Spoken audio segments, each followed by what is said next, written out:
بسم اللہ الرحمن الرحیم. یہ ہمارا سی لینگویج کے پریکٹیکل میں لیکچر نمبر 4 ہے. اس میں ہم دیکھیں گے پریمیٹیو ڈیٹا ٹائپس کیا ہوتے ہیں.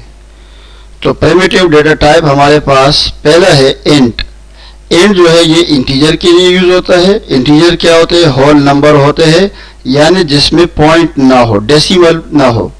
مثال کے طور پر 550 -10. اور اس کے سینٹیکس جو ہے جب ہم اس کو پروگرام میں ڈکلیئر کریں گے تو سب سے پہلے ہمیں لکھنا ہوگا انٹ، پھر اس کے بعد ویریبل کا نام. یہ کہلاتا ہے ویریبل ڈکلیریشن. ٹھیک ہے، ایک ہوتا ہے ویریبل ڈکلیریشن، ایک ہوتا ہے ویریبل انیشیلائزیشن. ڈکلیئر میں ہم کیا کرتے ہیں؟ صرف ویریبل کا نام لکھ دیتے ہیں اور اس کا ڈیٹا ٹائپ بتا دیتے ہیں. جبکہ انیشیلائزیشن میں کیا ہوتا ہے؟ ڈیٹا ٹائپ بتانا پڑے گا. یہ انٹ، ٹھیک ہے، ڈیز آف ویک یہ ویریبل کا نام ہے اور اس میں کچھ نہ کچھ ویلیو بھی اسائن کی جائے. اگر ویلیو اسائن کیا جائے اس کو کہتے ہیں ویریبل انیشیلائزیشن. اگر ویلیو اسائن نہ ہو اس کو ہم کہتے ہیں ڈکلیریشن. اس والے ایگزامپل میں 7 جو ہے اسائن ہوا ہے ڈیز آف ویک کو. اس کو یوں پڑھیں گے 7 از اسائنڈ. اس سمبل کو یوں پڑھیں گے 7 is assigned to the variable days of week of data type int, جس کا ڈیٹا ٹائپ انٹ ہے. Size of int data type, اگر ہم انٹ ویریبل ڈکلیئر کریں تو اس کا ڈیٹا ٹائپ ہمارے پاس ہوتا ہے 4 بائٹ یا 32 بٹ، کیونکہ ایک بائٹ 8 بٹس کے برابر ہوتا ہے. اس کے بعد ہمارے پاس ہے فلوٹ. فلوٹ کا مطلب ہے جس میں ڈیسیمل ہو، جس میں پوائنٹ ہو. ٹھیک ہے، جیسے اگزامپل کے طور پہ یہ دیا ہوا ہے. تو فلوٹ کیا ہوتا ہے؟ 3.14، جیسے ہم نے لکھا ویریبل کا نیم، اور یہ ڈکلیریشن ہے اور یہ انیشیلائزیشن ہے. ٹھیک ہے، تو اس کو جو ہے ہم اس طریقے سے ڈکلیئر کرتے ہیں اور اس طریقے سے ہم انیشیلائز کرتے ہیں. سائز آف ڈیٹا 32 بٹس ہے یا 4 بائٹس ہے. تیسرا ہے ہمارے پاس ڈبل. یہ 2 غلطی سے لکھا، اس کو 3 کر دینا. ڈبل میں کیا ہوتا ہے؟ ایکسپونینشیل نوٹیشن، 10 کی پاور میں لکھنا. جیسے یہ ہے 5 ملٹیپلائی، یہ ای شو کرتا ہے 10 کی پاور 23، 5.3 10 کی پاور -10.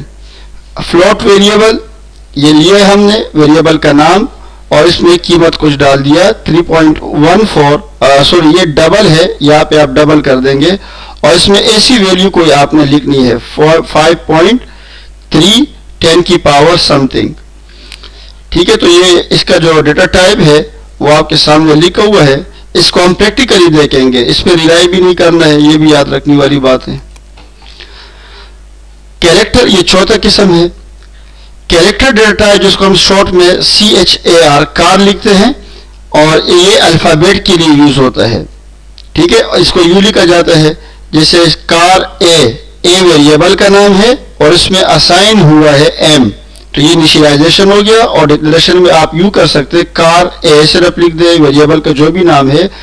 ویریبل کا نام ایسا رکھنا چاہیے جو بامعنی ویریبل ہو، بے معنی ویریبل نہیں رکھنے چاہیے.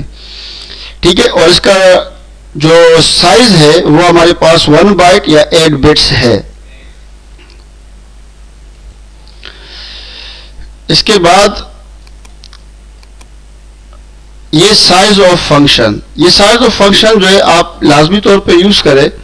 Print F size of short, یہ ویریبل کے ڈکلیئر کیے ہے تو سائز آف اے. یہاں پہ ڈی اس لیے لکھا ہے کیونکہ ہمارے پاس یہ انٹیجر ہے شارٹ اے، تو یہ ہمیں سائز نکال کر کے دے گا. ٹھیک ہے، اس کو پریکٹیکلی کیسے کرتے ہیں کہ سائز ہم کیسے معلوم کرتے ہیں، تو یہ میں پریکٹیکلی آپ کو دکھا دیتا ہوں. تو یہ بیسک اسٹرکچر ہمارے پاس موجود ہے. میں یہاں لکھ دیتا ہوں انٹ اے. اس کو میں نے انیشیلائز کیا ہے. ٹھیک ہے، اس میں سوری ڈکلیئر کیا ہے، انیشیلائز نہیں کیا ہے. اس کو لکھ دیتے ہیں پرنٹ ایف. پرنٹ ایف کے بعد جو ہے نا ہم انورٹڈ کوماز، یہ فارمیٹ اسپیسیفائر ڈی ہوتا ہے. انٹ کے لیے ہم ڈی لگائیں گے، فلوٹ کے لیے ایف لگائیں گے، کیریکٹر کے لیے ہم سی لگائیں گے. صحیح ہے، تو یہ یاد رکھنے والی باتیں ہیں. اس میں نے لکھا سائز آف. تو سائز آف جو ہے نا یہ فنکشن ہے جو کہ سائز معلوم کر کے دے گا. کنٹرول ایس کر دیتے ہیں اور اس کو جو ہے نا ایک یہاں ٹرمینیٹر لگانا ہے، ریٹرن 0.